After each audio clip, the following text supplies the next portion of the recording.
ஒரு ஊர்ல ஒரு புத்தர் தியானம் பண்ணிட்டு இருந்தார். அவர் தியானம் பண்ணி முடிச்ச உடனே அவரோட சீடரை பார்த்து குளத்துல போய் தண்ணி எடுத்துட்டு வான்னு சொன்னாரு.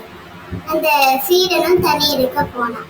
ஆனா என்னன்னா அப்பதான் அந்த விலங்குகள்லாம் மண்ணோட அந்த குளத்துல குளிச்சுட்டு இருந்ததுனால ரொம்ப கலங்கலா இருந்துச்சுன்னு சொல்லி திருப்பி வந்துட்டான்.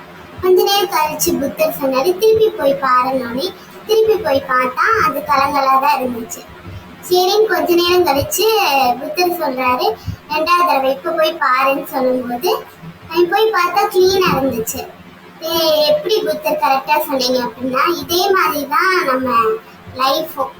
ரொம்ப கோபமா இருக்கும்போது ஒரு செயலை செஞ்சோம்னா அதை சரிபட்டு வராது.